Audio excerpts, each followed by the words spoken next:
Here's a tarantula that we're going to see that you rarely see. This is the new enclosure for my orphanaceous species blue, the Panay Island blue. And I gave it deep substrate for its size. It likes to web itself up in in a burrow, and as you can see, I'll show you that in just a minute. I got a water dish, but just hadn't put it in yet. So a semi-moist substrate. But here is, well, unfortunately, I don't know if you'll be able to see the spider, maybe just barely right there. See the legs right there? So we're going to see what it likes to do is just kind of cocoon itself in its webbing in the substrate. So maybe it might do that in that cave, I don't know. But we're going to attempt to get this one out and rehouse it and see how large it is, since I rarely get to see it. Alright, let's give this one a go. These guys, of course, are old world, fast as I'll get out.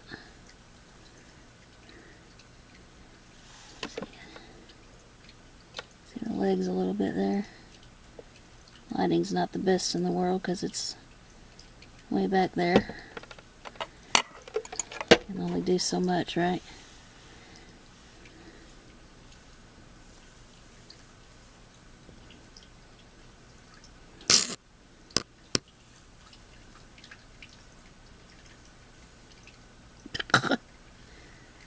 Well, there it is. Okay.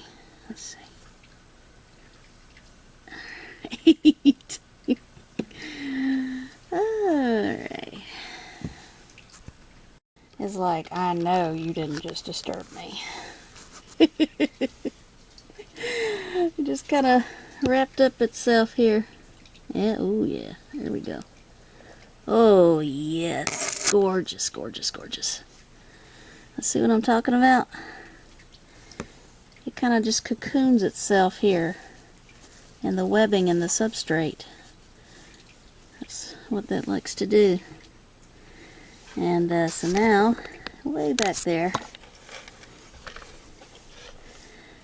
feast your eyes, because that's about all you're going to see of it. But hopefully, maybe we'll see it a little bit more often than we had. But it has bigger quarters now. It should be able to stay in there for a while. It's only a juvenile. I don't know the gender of it yet, so we shall see. Alright, orphanaceous species blue, Panay Island. Here's a little bit of a better view.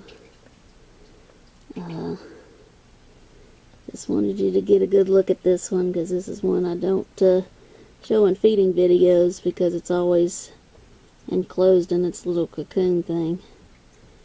Never comes out, well, not in the daytime. This one definitely seems to not like the light. So, but I just wanted you to get kind of an idea of what it looks like, since you never really get to see it.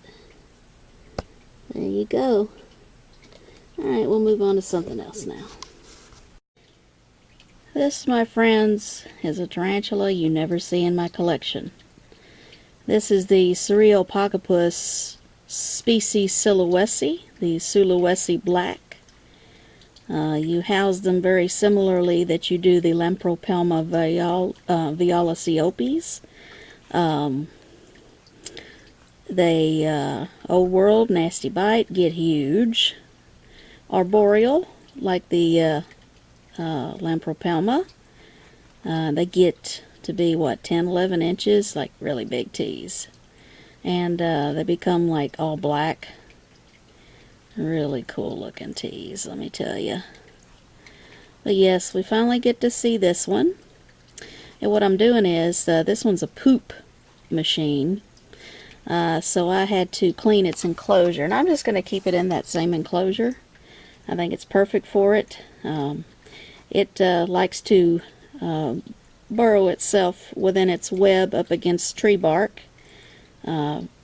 Just like your Psalmopoeus do when they're young, and the Lampropelmas do.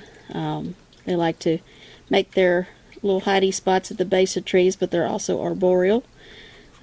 So yes, they do like it on the damp side, so I do have the substrate a little on the damp side. So I'm going to try to get it off this cork bark here, because I do want to reuse that, because he really seems to like it.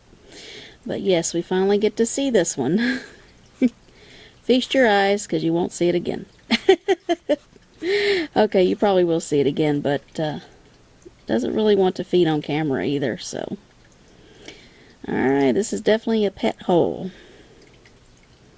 Okay, C. Sulawesi. Alright. Alright, here's the redone enclosure for this Rehousing Sulawesi. Made the tree bark just like it likes it. You can burrow down there behind that cork bark and damp substrate. And there's the spider. It's already got a nice pattern on the abdomen there, but I guess as it gets older it's going to get darker and it's going to be all black. It's going to be really cool. Yeah, they hate the light too. Rarely comes out. But it obviously does, because it poops all over the place, which is why I had to clean the enclosure. But there you go. Alright, let's see if I can put this fella in without too much of a fuss. Or gal, I don't know the gender on it. Alright, got catch cups handy, of course. Got some of that substrate that doesn't dump on it. Alright, let's see here. Oh, it's still gonna dump on it.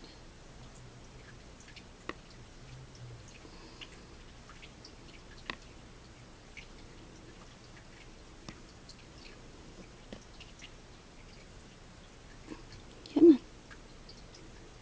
There you go. Here's your hut. Feast your eyes.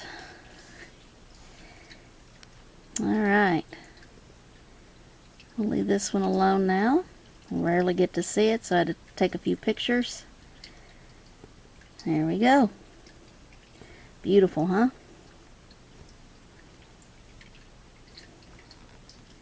Very nice. Alright. Moving on. I knew this was going to happen because my Acanthoscurria geniculata doesn't eat when it's going to molt pretty soon. It's like the only time this girl doesn't eat is when she's in pre-molt, and toward the end of it too. There's the molt. I already know she's a female, so I don't have to examine the molt, but I'm going to see if I can preserve it. But she's looking gorgeous. So we'll let her harden up.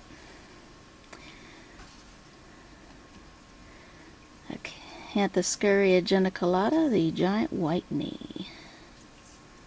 Cool.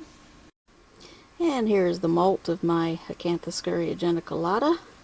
And this one has a very obvious flap that indicates that this is a female. Right there. See that flap? Definitely a female. It's between the first pair of book lungs. Right there. And there's a second pair down there. Yep, obvious female. Now you can get some kind of indication as to how big it is now in comparison to my hand.